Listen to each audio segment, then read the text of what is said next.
Come along, children. Now we're going to have a little music.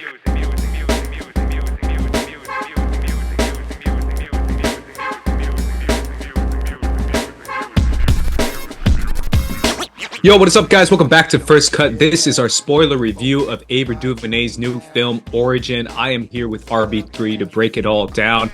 RB3, we've been talking about this movie for a little bit because we were kind of surprised that there wasn't a lot of ads for it. We only saw a few trailers for it. It kind of feels like it was being a little bit ignored and pushed towards the side when it comes to awards attention. Now that we've finally seen the movie, it's got a wide release. How are you feeling about this film, and what are your overall thoughts on the scope of what Ava DuVernay was trying to do with Origin? Yeah, man. You know, I said it in my solo review, which you could check out on First Cut. This is probably my favorite movie of the year, last year, I should say, 2023. It did feel shysted a lot leading up to this release, because I literally remember it coming out for a week in LA, like 1 week in December. I'm like, man, I really want to see it. Didn't get to see it. I finally saw it at like a mystery screening at AMC, like Mystery Mondays, you know, how they be having those at AMC. I saw it at one of those. So I felt lucky that I got to see it. But then, you know, when it came out in the next couple of weeks, still limited. So now it's starting to go white, excuse me.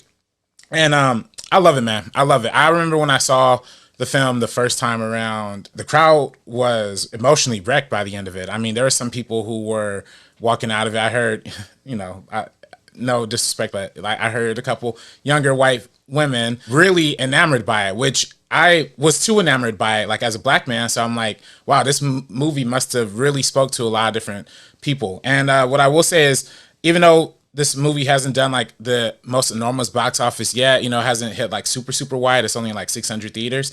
The people who have seen it have all been reacting very similarly, at least in my experience. People have been texting me the past week like, yo, you was right. Origin was amazing. Talking about certain scenes in particular that we're going to be talking about in this review too. So it's like, I really think it's a powerful movie that's really resonating with people who care about cinema and who are a little bit more open-minded to different perspectives. Yeah, it's interesting. I went in as blind as I could into this movie. I think I talked to you about it before, because I didn't watch any trailers. I saw the posters, and I think I saw the teaser with like Jon, I forget his name, Jon Bernthal. Jon Bernthal, yeah. And his character in the film, but I tried to avoid it as much as possible. It definitely tries to do a lot, and it tackles a lot, and it tries to communicate a lot, and the narrative structure is definitely a unique thing that Ava DuVernay does in this film, where she kind of talks about tidbits in history and follows it along with the author's perspective, who is Aunjanue Ellis' character. So I definitely found that very fascinating. I definitely have some stuff I want to talk about, because it's tough. It's just a tough movie, man. And I feel like it's every film has to be analyzed in the time that we're in. And I feel like 2024, or at least 2023, I guess, is just a very specific time for this movie to come out. And the book came out, I believe, 2020. Yeah. So a couple months it's after even more. George Floyd. Yeah, but it's also kind of this similar time period. So I'm fascinated by it. I really want to talk to you about specific moments in the movie that really resonated with you and that really kind of piqued your interest. What were the moments or the storylines that you kind of followed the most? Well, one storyline. Well, one thing that I alluded to in the non-spoiler reviews, which I didn't want to give away, was how they recreated the murder of Trayvon Martin by George Zimmerman in Florida. And that was one scene that literally, like when I saw it the first time, I couldn't stop crying for like 20 minutes straight. Like literally could not stop crying, like, because I just felt triggered. I felt brought back to that moment, especially just being as a young black man. I remember when the whole Trayvon situation was happening. It was scary. You know what I mean? It's scary. Not even a cop who's doing the murdering, but it's just a random white guy, and he gets off of it. So it really tried me for a lot of it. And that's when, you know, and during that point in the movie, I kind of was almost thinking like, man, is this just like trauma porn for the sake of being trauma porn? You know what I mean? That's something I always say for a lot of films, you know, especially like black films. But for me, what Ava DuVernay was doing with that storyline was actually really important, because it's like the thesis statement to what the whole film is about. It's about oppression in general, not just oppression in America, but oppression all across the world, and the deathly results that it leads to. And I think it came back in a full circle moment in two times. First time was when she's using some juxtaposition editing, which I thought the editing in this movie was amazing, talking about the narrative structure, where it's kind of going back and forth between the one lady who's being killed in the Holocaust, the Jewish woman who's being killed during the Holocaust, and Trayvon Martin being killed on the streets. And it's cross-cutting between those moments. And that really kind of solidified what I felt like the film was about. It's like, yeah, we all kind of deal with these systems of oppressions in different ways in different time periods. And then it comes back in a more like beautiful, emotionally resonant moment at the very, very end, when she's walking out of her house and she sees all these characters through these anecdotes that she's been seeing, and it closes off on Trayvon Martin taking off his hoodie and just giving like a smile to the camera. And that to me was just like a perfect way of showing, you know, Ava DuVernay, she's not gonna try and do something for the sake of doing something, or try and traumatize you for the sake of traumatizing you. Like, we've talked endlessly about When They See Us, we've talked about Selma, we've talked about all of her films, and she is a very careful and attentive eye to what is really rocking the community, either back then or now. So I really thought she handled it well, and I thought, for at least initially, I was like, man, this is tough. This is almost too tough. But by the end of it, I understood what she was going for with that. That's my opinion, at least, though. How'd you feel about the thesis of obviously the author, but also the film? Because I'm pretty sure it's the same. Yeah, exactly. I mean, I thought it was deeply fascinating. It's something I would have never thought to conceit about, right? The idea that, you know, oppression in Black America is connected to the oppression that Jews had in World War II, which is connected to the oppression that Indians have been facing for millenniums under the caste system. I mean, you're talking about key scenes. There's mad key scenes that like really stuck with me. Like when she went to India, she's exploring, talking to these professors and learning a lot about how they have, for one, Martin Luther King's connection to India, right? The fact they traveled to India, the fact they wrote about India in Jet magazine, the fact that he like talked about the Diaz and the Untouchables, and then the fact that they actually had like a Martin Luther King-esque figure highlighted throughout in India, and they kind of show his memorial and his museum and stuff like that. I thought that was powerful stuff, because that's literally something I would have never not even thought to have researched, honestly. Like, you read about the caste systems and stuff in India, you read about it in textbooks, and you're kind of like, oh, this happened like way back in the past. Like, it's not like that now. But this movie was showing you like, no, it's like that now.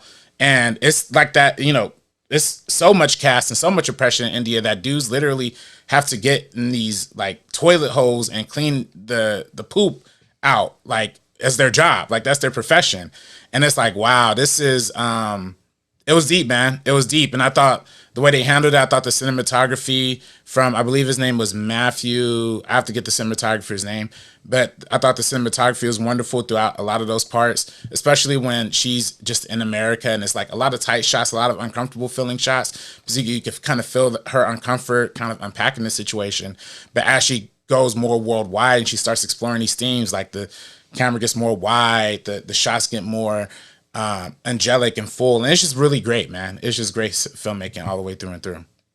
Yeah, I really like the film, the actual film, the texture of the film. I thought that was a very interesting, and it stands out for sure. You can definitely tell that this was shot on film and not the usual digital, which is definitely refreshing, and it definitely adds to the historical flashbacks when we do flashback to Nazi Germany, and when we do flashback to that couple back in the 1930s, I believe, who do like that 40s, 30s, 40s, and 50s, because they go to Germany, then come back to America, and then they get worse. Yeah, it's the Deep South authors who wrote that analysis, that the two couples that did that social experiment, and obviously the final one with I forget the kid's name, but the kid at the pool. Every single historical moment really just added a lot to the film. I feel like those were probably the best parts for me. The only thing for me, RB3, this is just me, I felt like I didn't agree with the thesis. And it's funny because I feel like that's kind of the whole point of the movie, is to get to the thesis. And I appreciated every single historical analysis and lens and everything, but I feel like trying to describe the racist capitalistic structures that we currently live in America, or that's been in America for hundreds and hundreds of years, through a caste system is a little bit too simplistic for me. And it's a little bit too unoffensive. I feel like now more than ever, I don't know about you, but I saw this in the theater with a lot of white people. And I feel like now more than ever, white people are trying to find anything to try and excuse the word racist. Like, they just don't want to hear it. So that scene where she's like, that's not racist, it's actually something else. And I'm like, that to me just, it allows, it peaks a little bit of a door open for white people to be like, see, it's a caste system. It's not racist. It's not the same thing. And I feel like we have to say the word racist. I want to say the word racist because it does bring this kind of discomfort to white people, but that's also the best way to describe it. And I kind of feel like the movie kind of glosses over the white supremacist, anti-blackness, black exploitation that's been around for forever in America. And I wanted to see more of that. And I honestly don't know. I just don't know. I don't know if I agree with it because I feel like the caste system obviously is a very clear social hierarchy system that's been developed for thousands of years. Obviously in India is where they mainly developed it, but this has been around obviously since biblical times. If you read about, people in the Bible, it's just a very, it's not the same. It's just, I don't feel like it's the same to say that this is 2 and 2. And I like that we can look at other world conflicts and look at other avenues and feel this kinship and feel this understanding or try to have this connection with them. And I do like that Martin Luther King moment because I do feel like that moment is powerful where he does travel to India and sees that there is discrimination in India. I feel like that's powerful. And I feel like we need to do that. But I just feel like having that lens of just the caste system when there's very clear white supremacy and anti-blackness in America is kind of a little bit too simplistic for me. And I wanted it to be a little bit punchier. That's just me. Yeah. Well, that's interesting. And I do feel like that is something that my barber, actually, when I was talking to my barber about this movie, that's something he kind of objected to as well. The idea, like, not being racist. He also objected to the idea that, putting the Jewish struggle and the African American struggle on the same pedestal was equivalent. He didn't agree with that. And what I told him, and what I feel like in this movie, and I get what you're saying. I get what you're saying because it offers a very comfortable explanation for white people. Offers a very comfortable. Like a more of an easy way out. You should have seen my crowd when they were like, Trayvon Martin's killing wasn't racist. They were like, well, I was like, I don't know about all that. But that's what she said in the movie, though. But I actually think it's not as simplistic. I think it's actually a little bit more on the complex side because what she says in the movie, which I agree with, we could say racist as much as we want, but how do we explain the fact that George Zimmerman is a Latino? Like, he's not even white. The fact that Jewish people and German people were both white. One version of whiteness was more oppressive than the other version of whiteness. And the same thing with the Indians, right? Like, everybody's Indian, but it's like how do they delineate? I felt like that part of it was where I found a little bit more profound discussion on that because I do feel like, like racism is definitely racism. Anti-blackness is anti-blackness, and you can call it that, and you should call it that. But for the people who aren't calling it that, how do we start that conversation? And I think that's also demonstrated through the Nick Offerman more or less cameo. You know what I mean? Like how he comes in with the Trump hat. Initially, he's antagonistic towards it, right? Because she's black. But then I think what Ava DuVernay was trying to show and empathize, and again, you probably don't agree with how they handled that, but it's like, a lot of these racist MAGA people are trash, but at the end of the day, we're all humans. And I think that's kind of like the hopeful message at the heart of this film. Yeah, and I think that's what I take issue with is that the idea that if you just talk about your life, it's all human, it's all cool.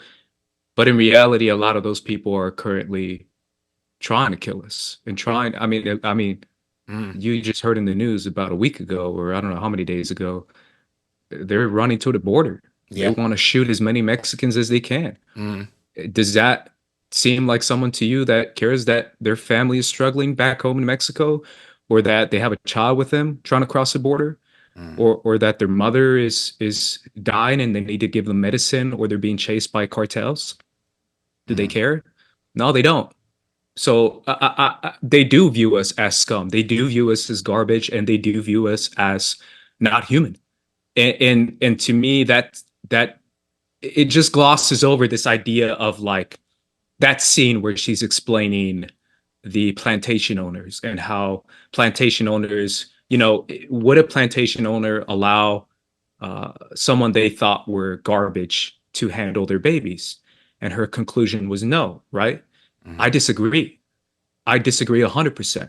They still thought they were human garbage, and they just let them handle their babies because they wanted to give themselves this angelic, godlike sense of being, where they felt like, I'm so holier than thou that I allow you to touch my garments. I allow you to touch my child. I'm so higher up that I'm like Jesus. I let you touch me, even though you're beneath me. And that kind of attitude is kind of glossed over in the film, where those plantation owners absolutely thought those people, the slaves, were human garbage and treated them as so. Even though some of them were in the house, some of them were out of the house, some of them were caretakers. It doesn't matter. They were still treated as beneath them. And there was absolutely racism in that. It wasn't just this kind of social understanding of hierarchy, which is what she explains it as, where it's like the haves and the have-nots, the social hierarchy. And it's like, no, it's just pure racism. It's pure hatred. And I feel like trying to understand that in a way that kind of glosses over that is a little bit too, for me, it's interesting for a smaller audience, but for a big audience, I feel like it just allows that bigger audience to kind of wash their hands and be like, see, it's caste. We just got to change the caste. We can't keep calling it racist. I'm not racist. And then it kind of allows this kind of elitism to rise up as well, where you feel like you're above it all and you're one of the good ones if you try to call this out in a much more educated and, read through kind of manner. I don't know. To me, it's just like words and branding have power. They do. And now more than ever, people are doing everything they can to avoid being called racist. Like they will do everything they can instead of not being racist. So they'll use this to just change the wording and just be like, see, that's what I've been saying, man. I love all people. And it's like, that's not the point. The point is there's people being actually exploited and discriminated against and stepped on because of this system that we live in that is built on a white supremacist, capitalistic, exploitative system. I don't know, man. Maybe it's just me. Maybe I'm just hypercritical right now. I definitely think you're not wrong. You're not wrong. And I think I think that's partially, if I'm being honest, I think that's partially why Ava made this movie. I think that she kind of made this movie to kind of start a conversation, not amongst, I don't think, black people or people of color, but honestly, I think amongst white people. I think it's interesting. I've been just watching early screeners for the show Genius, MLK, and X. It's like the Genius series, but they're doing it for Martin Luther King and Malcolm X. And I thought about how Spike Lee did Malcolm X and Ava DuVernay did Selma, right? And it kind of speaks to their dualities as filmmakers. Spike Lee is a very in-your-face, very direct, almost very aggressive kind of filmmaker in the sense that he's going to tell you racism, everything's racist, all white people are bad, essentially. You know what I mean? Not all the time, and that's not the heart of all Spike Lee movies, but it's just more of an aggressive front, whereas Ava DuVernay is much more of a pacifist, a little bit more of a softer spoken, non-violent, Martin Luther King kind of approach to it. And I think that's what this movie is trying to go for. I think it's really trying to speak to not necessarily like the super racist white people, but it's kind of speaking to more of like the white liberal who's kind of in the middle, who kind of is like indifferent about race, you know what I mean? And kind of showing them like, yo, no, this is something you should pay attention to. This is something, if you Jewish, you should pay attention to this movie, because Black people and Jewish people have all gone through oppression that's directly influenced by each other. If you're Indian and Black, you should watch this. If you're Indian, you should watch, just people, if you're a MAGA carrying, red hat, Nick Offerman kind of dude, at least watch it. You might not have your mind changed, but you'll at least understand like the oppression that I put other people through, as a white person. We got to end that. And I think people always tell me, when I go on like anti-white crusades on Twitter and stuff like that, like, I'm actually kind of turning people off of the Black Power message, right? And I think this movie's trying to like really not justify.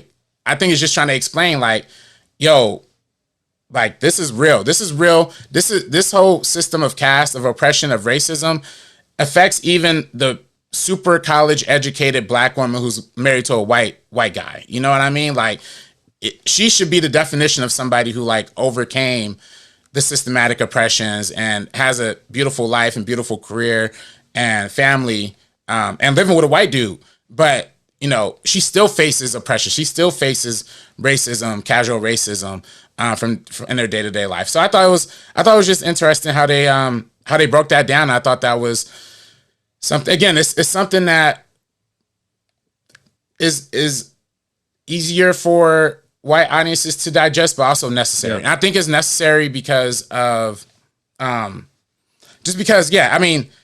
obviously, to me, this is where I come down to, right? Obviously, the racism stuff hasn't stick. Like, Black Lives Matter happened in 2020. We all did the hashtag. Everybody posted the black squares. Everybody did everything. And now in 2023, I feel like we're getting closer back to before, that. Like, we're getting back to the all-white TV shows, all-white. I mean, Issa Rae was just talking about it, how they're canceling all the Black shows that were part of the diversity, equity, and inclusion kind of programming. Half of them, almost all of them, are kind of gone right now. So it's like, I kind of feel like we're reverting back to that earlier state pre Black Lives Matter. I feel like this movie is at least like having the conversation like, nah, let's still pay attention. Like, let's still keep that conversation going. And maybe, and maybe hopefully people who are not Black people, maybe hopefully Jewish people, maybe people who are Indian, maybe people who are like on all spectrums can watch this movie and finally relate to the Black experience, at least a little bit. Yeah, no, I definitely agree with that. There's something to be said about trying to communicate deeper and more difficult messages in a much more digestible manner. I think my issue with that is the fact that, again, I do feel like words have power and meaning. And this movie really places a hard emphasis on caste versus racist, when in reality, that scene, again, I keep going back to it, where systemic racism versus, shooting a Black kid racism, and we shouldn't equate that. And it's like, yeah, we shouldn't equate that, but we should still call it out as racism. And I feel like now those same white people who are hardcore on the right, who are clearly racist, want to differentiate themselves from actual racists. As I'm not shooting Black kids, I'm not racist. And it's like, that's the bar? That's what we want to clear? Like, we should start trying to communicate how racism is ingrained in our society and ingrained in our capitalistic structures. But I think that's what, not to interrupt, but I think that's what they're trying to say, but they're just not trying to use the word racism. I think they're trying to use the word caste, to kind of make it easier, but yeah. Yeah, but again, I still feel like the exploitation of workers, the actual capitalistic structures, aren't really defined at all in this film, where they should be, where they should be called out, and it should be talked about, how this all kind of goes back to the same thing that was built on. And again, white supremacy is another word that people don't want to hear, but that's absolutely what it is. I don't know. I just feel like there's ways to kind of throw in some more complex words and complex themes in there to not make it so like, I swear to God, man, every white person walking out of this theater is like, man, I'm one of the good ones. Holy shit, I'm one of the good ones. I'm a beast, bro. I'm not allowing black kids to swim in a pool. I'm not shooting black kids. Mm. I'm way ahead of that curve. Thank God for this movie to remind me that I'm awesome. And it's like, I don't think that's what we need right now. But I do agree with you that I feel like there's a lot of antagonism starting to rise up again.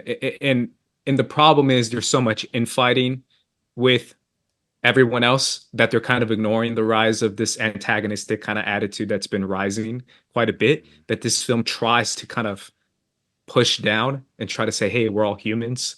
Let's try and stop to divide ourselves. And I agree with that message.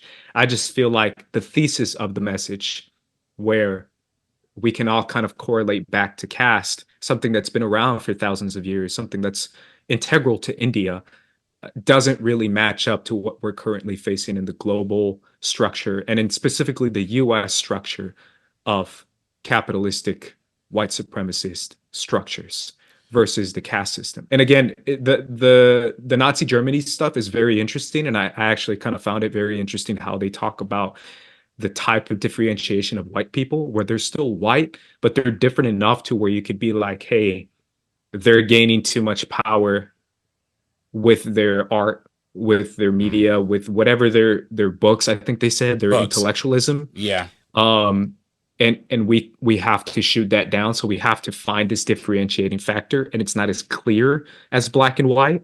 So we have to find any kind of little difference we can, which is how they came up with the Aryan race and all that. That's very interesting. But again, it's kind of a differentiating line of work where they're worried about competition. They're worried about this kind of power that's rising up, as far as like, these Jewish people are so smart and so cool. We got to find a way to push them down, and we got to find a someone to blame for what's been happening this whole time that is actually living in Germany right now.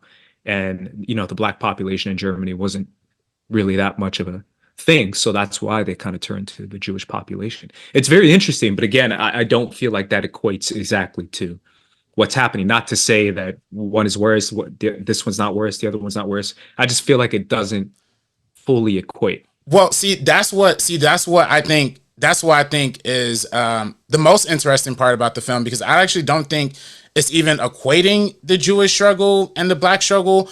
I think what it's trying to say is that what the Nazis were doing, were taking the American playbook. You know what I mean? They were taking what America did with slavery and with oppressing black people, and they just flipped it on Jewish people. And I think it's not saying, I think it's actually proudly saying that what happened to black people is worse, even to the fact of like Aunjanue Ellis-Taylor, Isabel Wilkerson. She's arguing with that with the German lady, like at that dinner table, about like, you know, who's had a worse off essentially.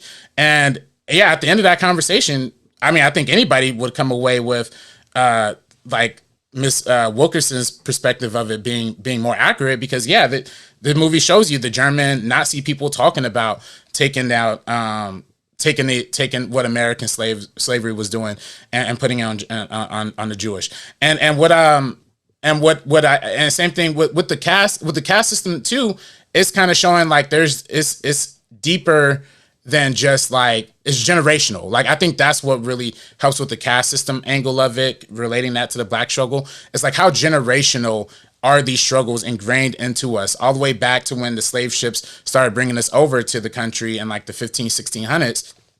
And we see those brutal shots of like just people cramped on this ship, like bodies on bodies stacked on top of each other. So it's like, I actually don't think this movie's making an argument for equality. I actually think this movie's making an argument for equity. I think it's actually making an argument that like, yeah, black people have had it so much worse, like harder than harder than a lot of Jewish people have had in their history. Maybe not harder, but at least like showing that oppression. Yeah, we should pay attention to that, and we should talk about that. And it takes a black woman author to really highlight that across the board. So yeah, I thought they handled that. I thought they mixed in the messages of like again, caste, of oppression.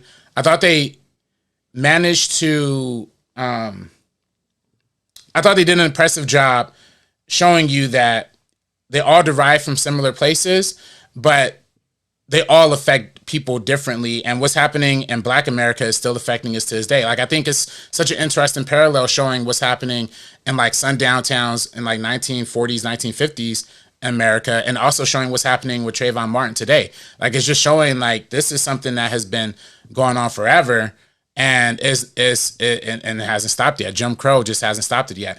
And I think that's why telling this story narratively instead of in a documentary format is also way more effective, because doing it in a documentary, people will go to sleep, people will be like, this is just a history lesson. But doing it through the narrative and having people empathize through these characters and through their eyes and through these stories, through the Jewish couple story, through the German guy and the Jewish girl story, through the couple that was living, the Black couple that was living in America, working with the white couple, to the little boy. I mean, that little boy sequence really was like the nail in the coffin, I feel like, for showing you that, like, they have no disregards for how they treat Black people from any generation. Like, you could be a little kid who just was like the all-star athlete on the baseball team, and they'll still have you swim in that pool alone. And it was just heartbreaking and sad. And I think it was, I don't know, you know what I mean? And I think for a movie that is like you said, kind of making it a little bit easier for white people to digest these messages and these images, the images that they are observing, I feel like are just so powerful that it's like you got to be changed at least somewhat. If you're not, and I said this in my review, and I said this in my Geeks of Color review, if you're not changed by the end of it, you got to be racist. Like, if you got to be racist, if you're watching this movie and you're just like, yeah, I still hate Black people. Yeah, I still want to vote for Trump. You know what I mean? Like, or not vote for Trump. Not everybody who votes for Trump is racist. But I think that's what the movie's trying to say. It's like, not everybody is bad. A lot of white people are bad, sure, but she was married to a good white dude. She was married to, she has white friends, German friends, colleagues who she talks to. So it's like, it is kind of playing like down the middle, but it is doing it in a way that is accessible and yeah. But what I will say one more thing too, and I know I talked for a long time here, but the one thing that you were right on, they didn't really address the poverty angle of it. I think that is one aspect of the cast, both in the book and just the whole general discussion about racism and oppression, is the poverty angle of it, and they really don't address it. But then again, this is a 2-hour, 20-minute movie. Like, they can only address so much. It's not a TV show. But yeah, that's that. Yeah, no, I think my issue is the fact that every moment in this film that you said that people can be changed by, which absolutely I agree, it's also moments in this film that are in the past, right? Where even you can argue that Trayvon Martin's in the past, where everyone can say, this is our past. That's not us. Slavery is not us. That we don't want to teach that in schools. That's not us. Lynching, that's in the past. Nazi Germany's in the past. Everything is in the past. We're much better now. We're evolved now. We're ahead of the curve. And I think that's why, for me, it's a little bit more difficult to digest all of it, because I do feel like there's still excuses to kind of ignore everything that's taking place in the film, still be impacted by it, but say, again, hey, at least I'm not a plantation owner, or at least I'm not lynching Black. It's like, that's the bar. Like, we really have to elevate a little bit more and start to talk about, that segregation basically hasn't ended now that we have redlining, that people can't get houses, that people can't get votes. Voter suppression is a real issue. Like, these are things that are still racist, but it's not shooting Black people in the street or lynching Black people. Like, we have to start teaching people that these structures are still in different ways affecting people in a difficult and hard manner. And that's probably why I wanted it to be a little bit more emphasis on that and to talk about those issues. The second thing I have real quick, because we have to wrap up, is I've really thought a lot about who the messenger is and what the message is, because I still feel like regardless of what the message is, who the messenger is really matters. And that's why historical figures like Malcolm X, like Martin Luther King matter so much, because they brought their ideas into a massive platform and they were able to communicate these ideas in digestible ways where people can understand them and see where they're coming from. And part of me took issue in the movie with the messenger being an author, where the books can only do so much inside academia, where academia is still limited to a lot of people, again, due to poverty, due to them being pushed under in this system. So I feel like celebrating an author, that final scene, man, I'm just trying to get to that final scene where we see all the ghosts of all the people, or all the images of all the people. Part of me is like, they're not on the same level. It's just an author trying to communicate these messages, trying to elevate them to this kind of saint-like status. To me, is just not, there shouldn't be this bridge, because I still feel like we still have to realize who we are inside our world.